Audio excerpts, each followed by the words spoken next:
Okay, so real quick, I do want to be unbiased and try to get as much information as possible, and I want to showcase just like facts. So I do have it. You guys already know this by now if you're in the Discord. But here's the thing.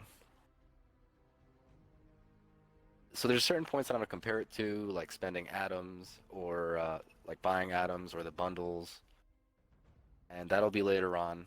There is a good amount of stuff in the patch notes in terms of just small bug fixes here and there. There's nothing like major. There's nothing like really adding to the game, so really not much to check out in terms of that.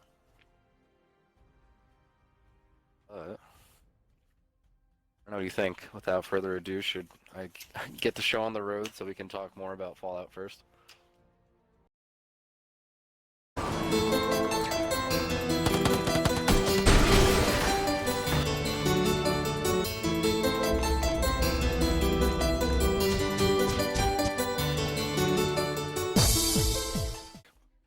Again, hold any questions, comments, aggravations, picket signs, anything of the like to the end.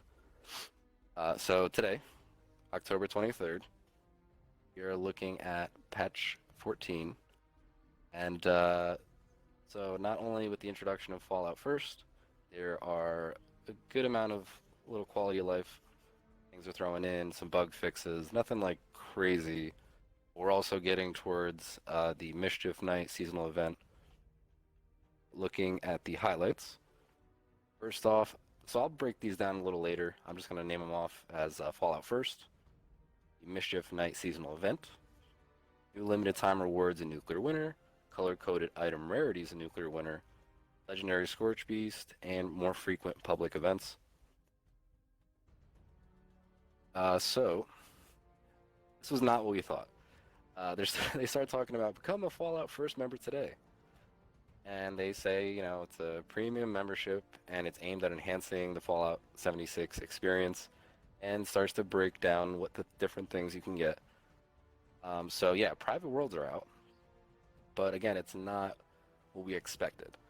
They say private worlds have been among the most popular requests, right? So I understand that they're taking our feedback.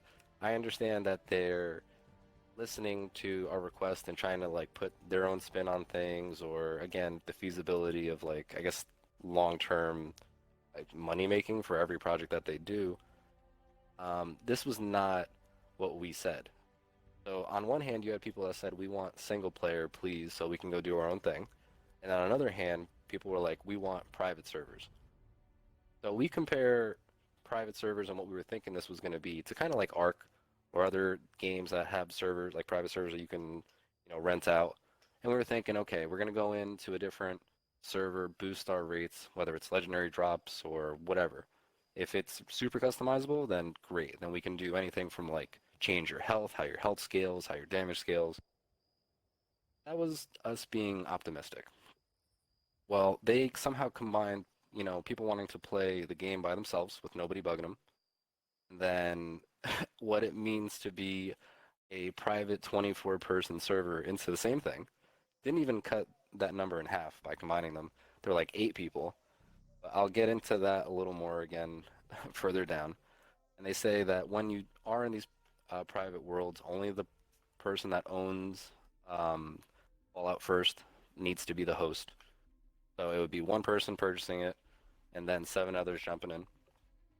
And then if apparently the person leaves, if somebody else owns, I guess, the same thing, then you can hand it off to them and then be fine. Or if nobody owns it, then you guys have a timer and you get kicked out.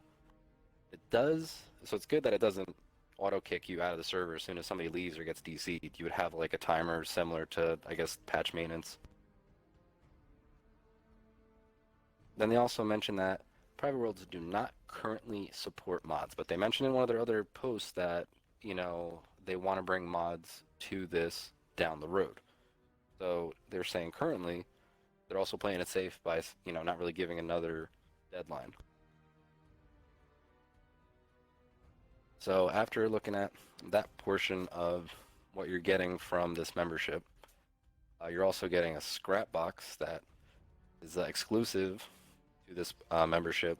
Can be used in both public and private worlds, and you're looking at getting unlimited storage for your crafting components. So that's that's probably going to cut storage weight by a substantial amount, considering how much even, if you have bulk stuff, how much that weighs. You're also looking at a survival tent. They're calling it an FOB, forward operating base. So I've actually mentioned this theory in the past. Why not have your camp, which is no longer a camp? Sure, the acronym's nice. Then it turns into a full-fledged base that we don't have budget for. I've said this in the past. Why don't you just give us a sleeping bag, a couple of different work, stations to use, and like a stash, and that's it. And I was very simplistic in that, and that's exactly what they did. They're giving you a stash, the Scrapbox, sleeping bag, a cooking station, and an instrument. So I guess that's good. You can be well rested, well fed, and well tuned for like the AP bonuses and all the other different bonuses you get. So it's interesting how they kind of wound up going with something like that, but on a more premium level. And again, same thing. It works in both public and private worlds. And I think it would be kind of interesting to see if that's persistent. If I hop from one world to the next, will my FOB stay, or does it just get auto packed up because it doesn't really? I guess it's free to play, so it's not like you need to worry about that. And it's a second fast travel point, so we'll find out about that. And then monthly atoms. So I'll break this down a little bit later on, but you're getting 1,650 atoms, and then you also get exclusive sales, the Atomic Shop. There's exclusive cosmetics. So then for one of the first exclusives, you're looking at Ranger Armor Outfit, which can be familiar to some players that have played the other games. Um, Player icons and emotes, they're also giving you that exclusive. So I'm going to get into that a little later. I'm going to categorize them a little bit more. But now there is still the event we're looking at. So there's the new seasonal event, Mischief Night. And they're saying, run wild through White Spring Resort during the new Mischief Night seasonal event. And that's going to be from the 29th to the 5th. So in a week from now, we'll be, I guess, trying this out similar to how, the Meat Week cook-off's been going. I mean, I really hope they somehow put a spin on the Fashion Parade and bring that back. I know it's supposed to be like, more of a seasonal event for that time period, but I feel like that was a fun one, and I do want to go back eventually. But to start this, you would eventually go to White Springs, the Springhouse Gazebo, and talk to JES2R, Jester, iBot. That's where you're going to kick that off. And then at the end, when you do complete this, and you go through the tour, and you go through all the different stuff that you can do during this event, you're going to get XP, loot, and a chance. And I like how they say chance, because if it's anything like the Fashion Parade, you're not going to get certain items again. If it's anything like Meat Week, you might have to wait for the second helping of Meat Week for a chance at, the Tenderizer mod that you missed the first time. But this time they're saying new themed items, costumes, jack-o'-lanterns, and more. So hopefully that's something where we can get a majority of the stuff. And they also talk about, you put your costume on to start this. So I guess any Atom Shop thing that you're, using, or a Fashnot mask will do. And again, similar to Meat Week and the parade. Now, starting off with the Atomic Shop, and this is where I think we're starting to get a little weird with the items that they're selling. They're selling loot bag skins, saying it's a new cosmetic to change the appearance of your paper bag. I just want to see what these things look like. I haven't seen them yet, but I don't. It's getting a little weird. Like, you're gonna pay to customize like your death cache. You're starting to get a lot of like different accessories going on. They also added apparently spooky new tunes to the Atomic Shop. I don't know. We're getting a couple of different tracks to listen to while we're browsing or something like that. Then there's some good stuff coming in the design and balance updates. Scorchbeasts now have a chance to spawn legendary, but I would say at the same time that felt like it took long enough. And I also personally don't believe that Scorchbeasts are worth the effort most of the time. So if now you have a shot at them being legendary, that's awesome. But if they're as rare as some legendaries can be, are you even going to run it into any? And then when you, for example, just a few days ago, I was at somebody's base, browsing their base, a Scorchbeast spawned above head, a little swarm of Scorch spawned behind me. I kill them, and the Scorchbeast just persisted on lasting at the guy's base, destroyed everything. I even tried reaching out to him, see if he would come back after eventually killing the Scorchbeast, but it had already done the damage. So like running into stuff like that, and then you kill him and you get what? Scorchbeast liver, some stim packs, and a bunch of garbage. So finally they're legendary. I don't know. We got Vault 94 rewards, and I don't think this is enough to get me to want to do Vault 94. They're saying you get increased ammo crafting and 8 item rewards for completing the missions. And I don't think more reward in, like, sure, the junk that we got, the bulk ammo scrap or whatever it was, seemed pretty worth it, but then I accidentally scrapped it pretty quickly. I wanted to, like, kind of hoard that, and I didn't get a chance to. Then you're looking at, they're only giving you 8 item rewards and ammo crafting as a bonus. I feel like they should give you, I don't know, how about a couple more legendaries? How about more experience? So when you go in there and you kill a million things, you don't get any XP. There are weight reductions, and I'm a little mad just because I got rid of a bunch of magazines and bobbleheads because they were eating up weight. Well, the weight reductions include bobbleheads going from 1 pound to 0.01 pounds. The same thing for magazines, they're going from 0.5 pounds to 0.01. And then teddy bears, depending on the bear, are now going to be, say, 0.5 pounds instead of a full pound or whatever they were before. So that's kind of good because they keep saying they want us to display more things and hoard more items. We're going to keep hoarding more stuff, then we need to make sure that we're not, you know, clogging up our stash weight, and this is a start at that, especially if, the displays themselves take up a lot of weight. And I think this is good too because over time they've cut back on certain things like lights when they got reduced, turrets. If they can continue to keep pushing the budget cost, or at least weight limit in these cases, it's a step in the right direction no matter what. So also quests and events. They're saying public events, the cooldown timer between the start of one public event to the start of the next has been significantly reduced. They're saying it should be roughly twice as often. So it's good because for a little bit, there's certain quests that you can name, and I'm like, yeah, I haven't done, that in a little bit, but I haven't seen it. Somebody else hasn't seen it. For example, some of the challenges we've gotten recently were like do tea time while wearing a formal suit or something like that, but then I would not see tea time for the duration of me playing. So hopefully them spawning twice as often should let us see other events more often.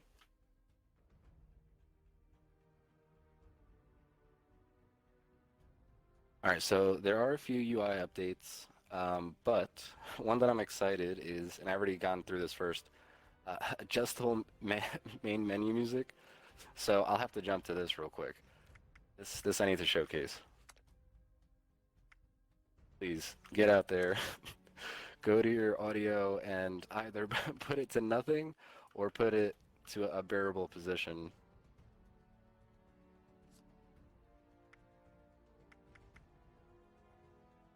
And then there's a couple other things with the atomic shot, but that was the main one that they mentioned that last time, and then it never happened.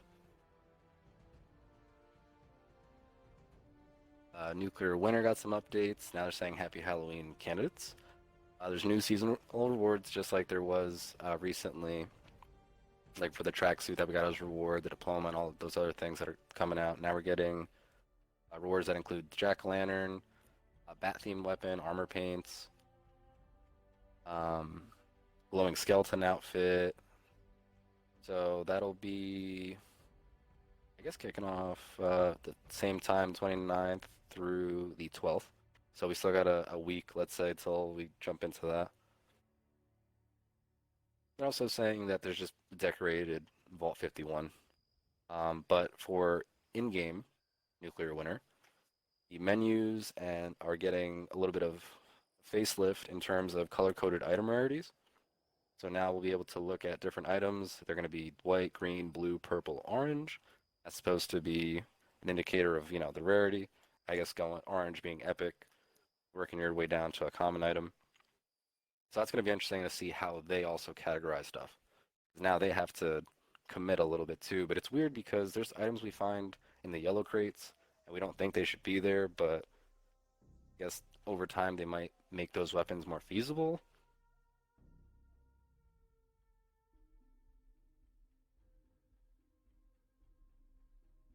So then in items, they're also adding items, and I don't think this is what they should be doing. They added the super sledge and the pole hook, and they're saying that can be appearing in large supply crates. Again, I don't think adding more melee items is what we need to dilute the loot that we can possibly get.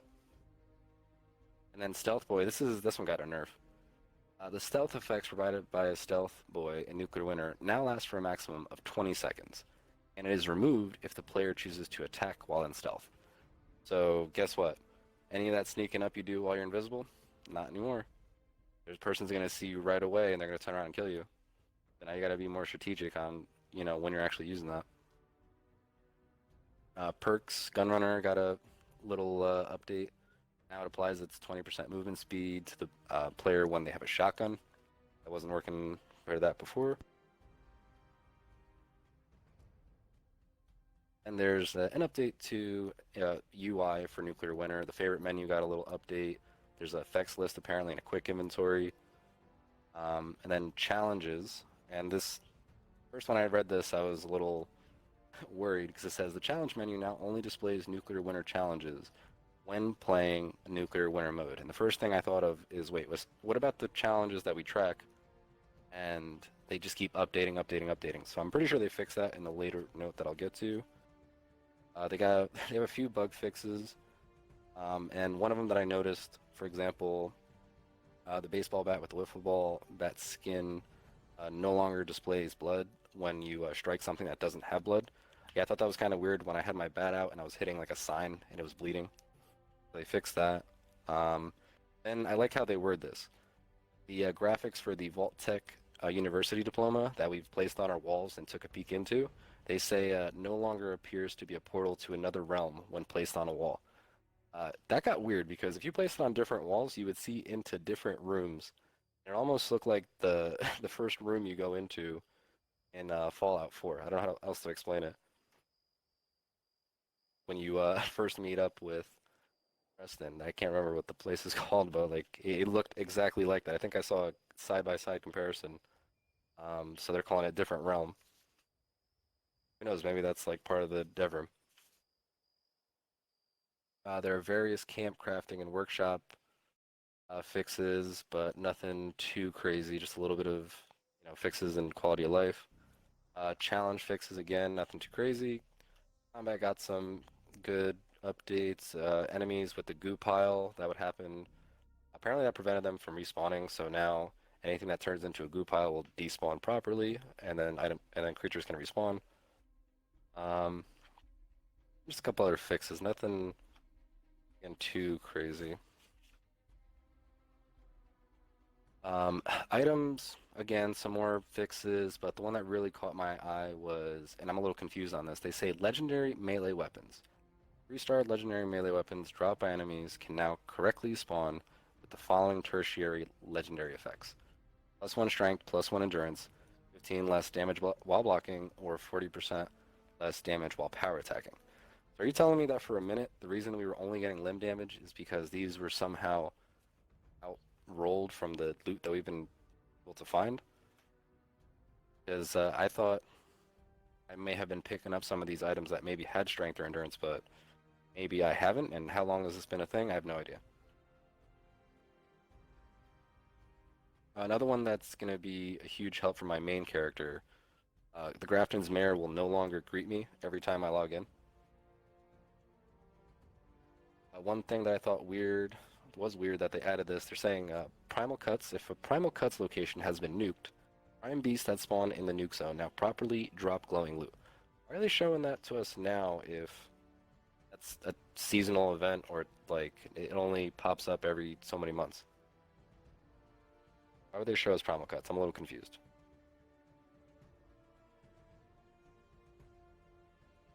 There are various performance and stability updates. They talk about, again, server optimization. You're always going to see that no matter what. In their stability department, they fixed multiple issues that could cause server crashes.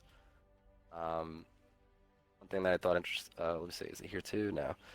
Control locks for people getting out of power armor, that still became an issue after multiple. They keep saying that. I feel like that pops up almost every patch note. They're like, yep, you can now walk out of power armor without issues. Nope, still an issue. A couple perks fixed. Apparently there was an exploit. It says addressed an exploit relating to perk sharing, so I don't know if you were able to share all your perks or something through some glitch. I had no idea that was a thing. We were just talking about this, I think, yesterday, Incisor. Now the description has been changed to correctly say and include unarmed. So not just melee weapons, they're specifying unarmed and melee. I'm gonna call BS on this one. They say the sound has been fixed for sentry bots. The gunfire sound effects no longer sometimes loop endlessly. That's kind of in the same category as the gun glitch.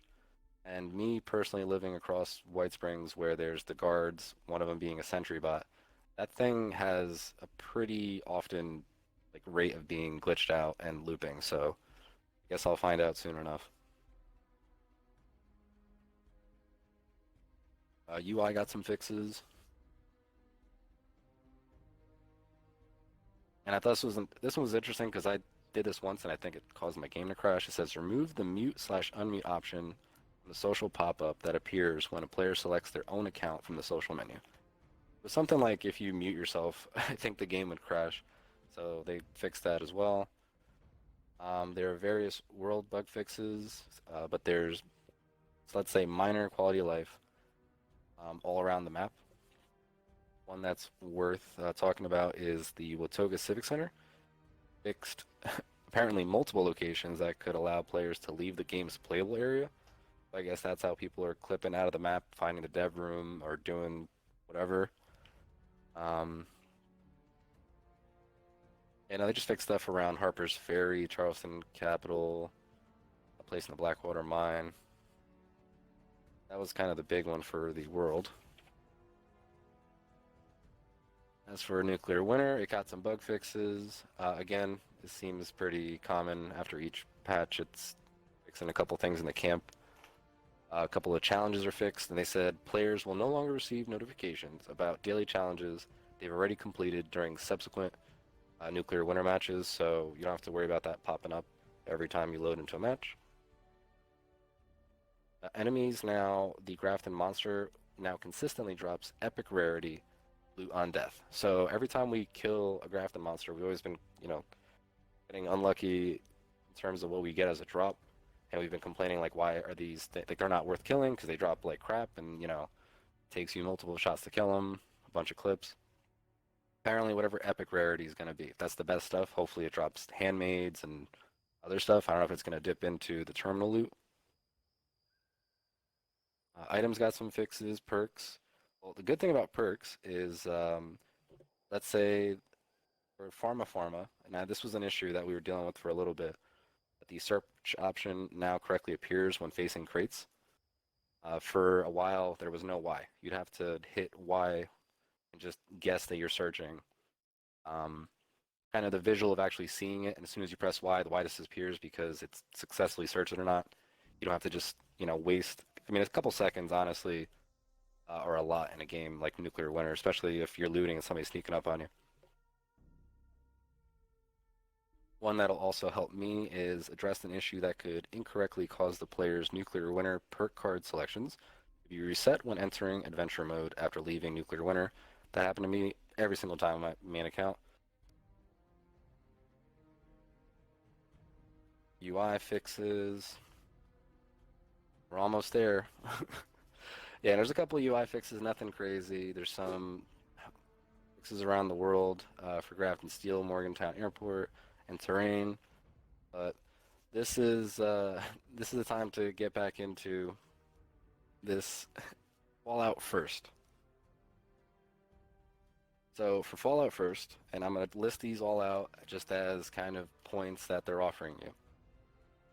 And to break it down into what a yearly subscription is, and to even keep, let's say, PC MMOs that you can play that also have various memberships. Um, they're saying you got a year, $100 value, $33 a month. That's going to get you access to private worlds that have, it'll be you and then up to 7 others. This is going to be interesting because that's not what we expected at all. I don't know why we're not getting 24. We're only getting 8 out of the potential 24 people for the server. So I don't know if that means there's going to be a paywall in the future. It's like, oh, if you want to play with 23 others to get a 24-person server, is that also going to be something that we have to pay for, or is this going to be a point that they depart for building upon what's already there? Are they going to, go, okay, everything's stable, there's no issues, we can now handle 16 people? I don't know. They haven't really mentioned anything just to speculate on how the servers have ran. Maybe the server shouldn't have jumped out with 24 people to start as they, launched the game. There was a bunch of issues in server stability, like what if it wasn't so packed? Maybe they're doing it for to safety. I have no idea. Like again, they're not really telling us much more than coming out today. You're also getting the Scrapbox, which is unlimited crafting component storage. And again, we should be able to cut a lot of weight. Get into specifics soon. They're also giving a survival tent, and my question was kind of, okay, can I prop it up at West Tech and then fast travel from West Tech to my base for free every time, and then switch servers and it still be there, or is it going to be something that's going to disappear every time? And now again, that survival tent's going to include a stash box, a scrap box. You can sleep there. You can play music to get well tuned. You can cook there as well. So making sure that you can, get your bonuses, whether it's being well rested for XP, well fed for those bonuses that you can also enhance with perks, or playing music for the AP bonus. Now to break down the atoms that you're getting 1650 atoms a month, and you're getting access to exclusive sales. So now these exclusive sales, this is where I'm starting to think again of like other MMOs that either I played or had friends who played and they explained to me like the stuff they were collecting, again, exclusives. When it comes to the 1650 atoms a month, I think this is kind of interesting because if you're spending, let's say, I'll even round up. I'll say you're in between the yearly or the monthly. Let's just say you're spending $10 a month. $10 right now gets you 1,100 atoms.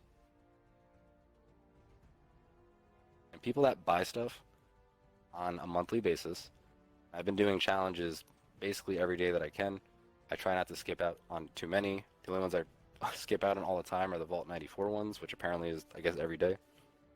But if you're thinking about the amount of atoms that you have purchased, the bonuses that you've gotten from the Elder's Battle Coat, the Revolutionary Coat, the Mechanist getup that you can get, the Pint-Sized Slasher, all those exclusives, whether it was like the E3 bundle, I don't know if it was QuakeCon or whatever con that they had, all those different bundles that you get, those cost basically $10, and you're getting 1,500 atoms and the whatever exclusive.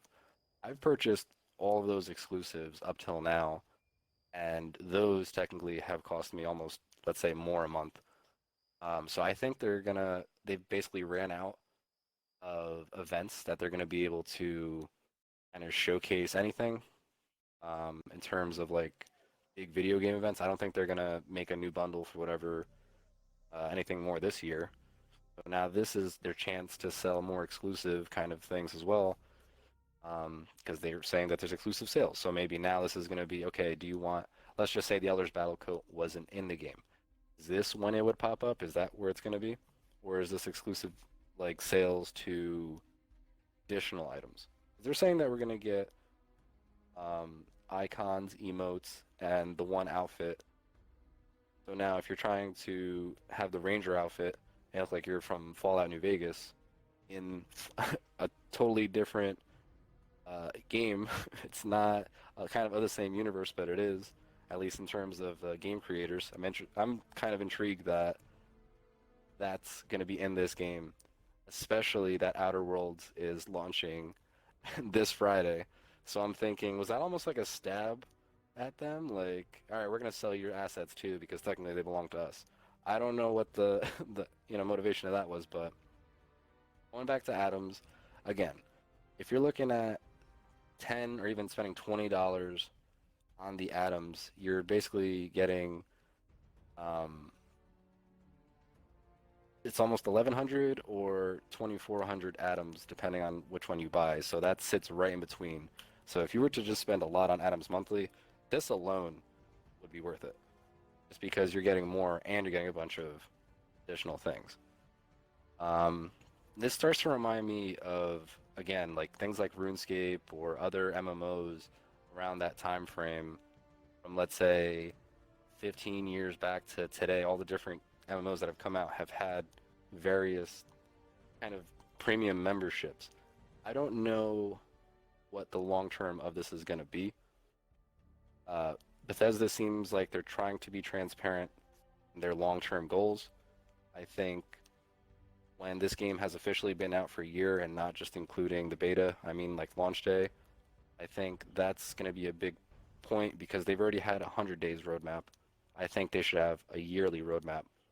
Now, of course, Wastelanders got pushed back, so they have to finish that in the beginning of next year. They mentioned mod support. Currently, there's no mod support for this Fallout First private worlder stuff, but they said they're going to add it later on. So we'll have access to mods in this private server. The issue is everybody going to have to get this subscription to enjoy mods? Let's say I have this and people join me and there's mod support. Are they going to also be able to partake in whatever mods are going on, or do they have to commit to spending something? Like, this is where I hope they become more transparent. There's a lot of loose ends that need to, taken care of, or just questions to be answered in terms of what all this can be.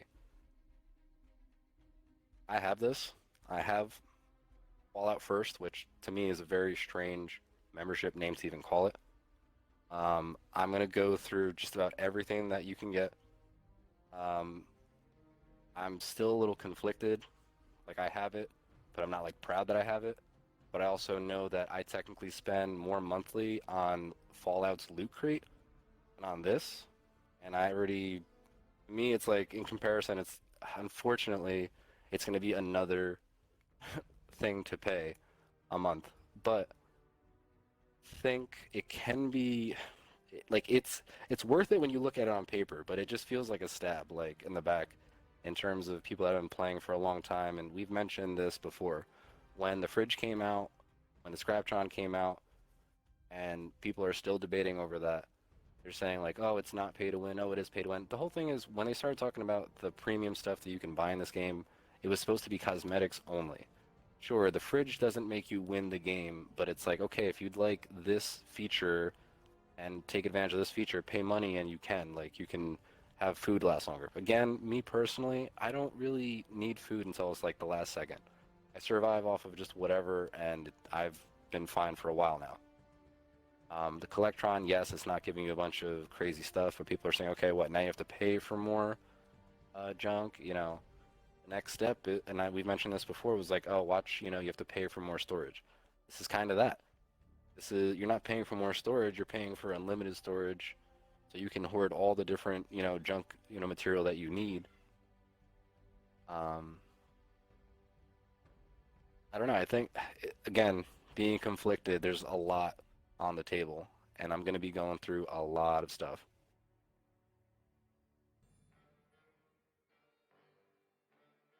This is what you're looking at. Ranger armor outfit, Fallout First emotes, the Scrapbox, Fallout First icons. So apparently all exclusive stuff. This one, again, I find interesting that they're putting in this game so close to the Outer Worlds coming out. Fallout emo. I think you do, yeah, you do the Protectron shuffle, the funky Mothman, Scrapbox. So this is going to be interesting because I have 5 characters. 4 of them I either script on, 2 of them I play on, and have considered playing on a third one just to try different builds out because I don't think one character is feasible if you want to try different builds out. It takes too many perks like swapping around or at adjusting your points and your special. Um, but in terms of all those characters that I play on, they're basically all 800 at 800. So now I'm going to be able to physically see how much this is going to bring it down. It's going to be half the weight. It's going to be more than half, less than half.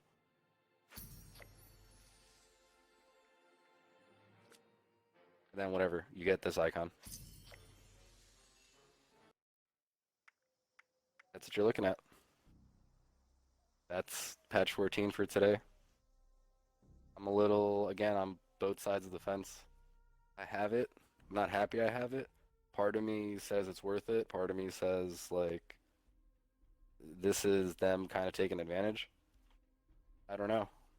The thing is, I've played games like this in the past that you pay premium currency and it either unlocks more of the game or it makes, the game, you can either level up faster or you get more skills, things like that. I mean, if this is long term what the game is going to be and it's going to be a much bigger game long term, then I wouldn't have as much of a problem later on down the road. Right now, I'm just looking at mod support.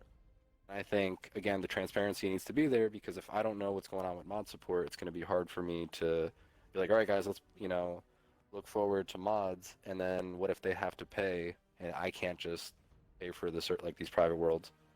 And again, are they going to make it where you can adjust the rates?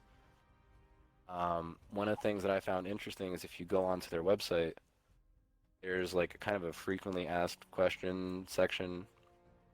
Um, One of the things that they mention is exactly that. Talk about, let's see, I got it right up here.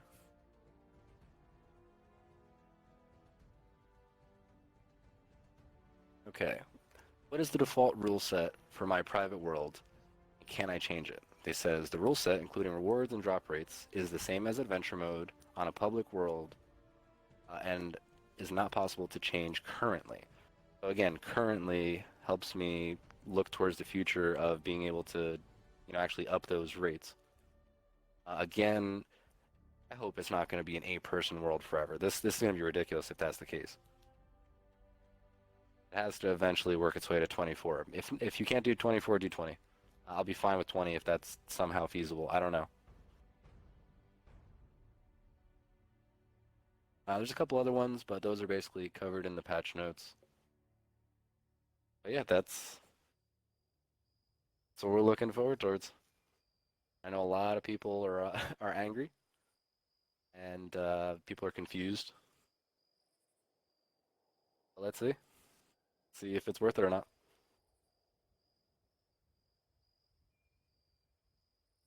This is the private world. I already paid the subscription. I'm testing various stuff out. One of the first things I want to test out is the stash. My large supply crate is 775 out of 800. I'm about to place a stash box. Would it be part of just normal stashes? And then the membership, let's just say you're spending, on average, if you decide to get the yearly or the monthly, $10 a month for a bunch of stuff. Whether it's the private world, 1,650 items a month, the scrap box that I'm about to place and see how OP it is, the survival tent, which is going to act as the second means of fast traveling for free, and you can set it up to get well rested, cook some stuff, play an instrument. You get exclusive sales, exclusive items. This is premium.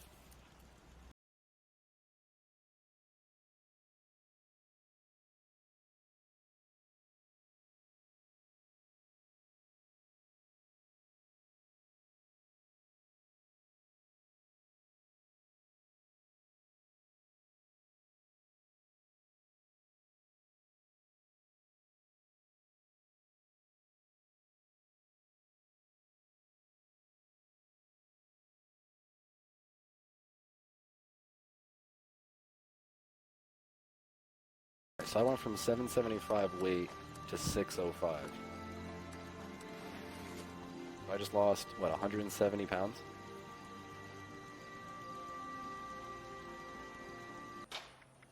Here's the ranger outfit, I'll show you that. Alright, one ranger outfit coming right up. Kind of upset that my eyes aren't glowing red.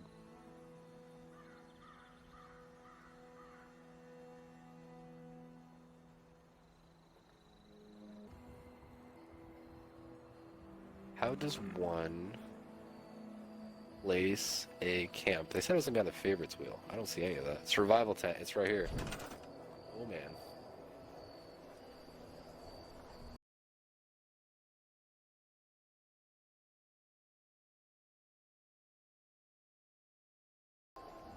Wowee, right next to WestTech. Look at me. I feel at home. Look at this, this is cozy. Can I close the door? Is it privacy or no? Stash box? See, this sucks. I suggested this so long ago, and it turns out to be like you have to pay for this. But if you keep this, that's not bad. Spend like one-time fee. I'm supposed to get some like dance or something. Yes, here it is. You want to see exclusive emotes? Okay.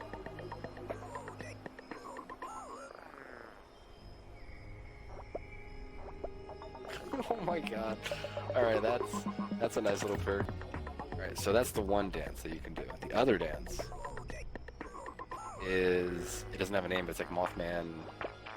What the hell?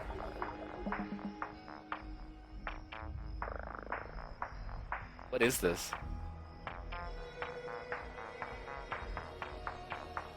What is going on here?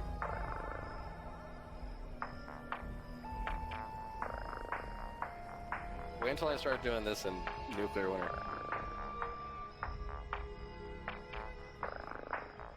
I'm so confused. I'm waiting for somebody... What is this? They're like, what is this person doing? Don't mind me, I'm just being weird in my backyard.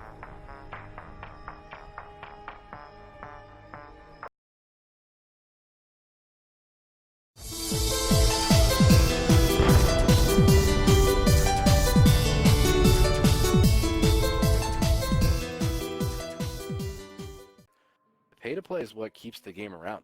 I think if there wasn't the pay to play, the game would die off after a few years. Nowadays, we can spend $60 on a game that a couple years later they don't even support on like the online anymore. So if this is going to have some longevity to it, and this isn't ESO, like in any way, shape, or form, you have to think what is their marketing or how they're going to rake in money to keep pushing out updates for air quotes here free. I think they're going to keep pumping out story and lore for everybody, but then they're going to try to keep accessories more on the premium side. So again, I'm like not happy the way they're doing this, but I'm trying to break this down logically. And I could be wrong. They could just be greedy as hell and not be even thinking the way I'm thinking. Um, Again, I'd like to try to think of it from a business point of view. It's like how you, if you're going to keep pushing out stuff forever, air quotes here, you need some model on making that.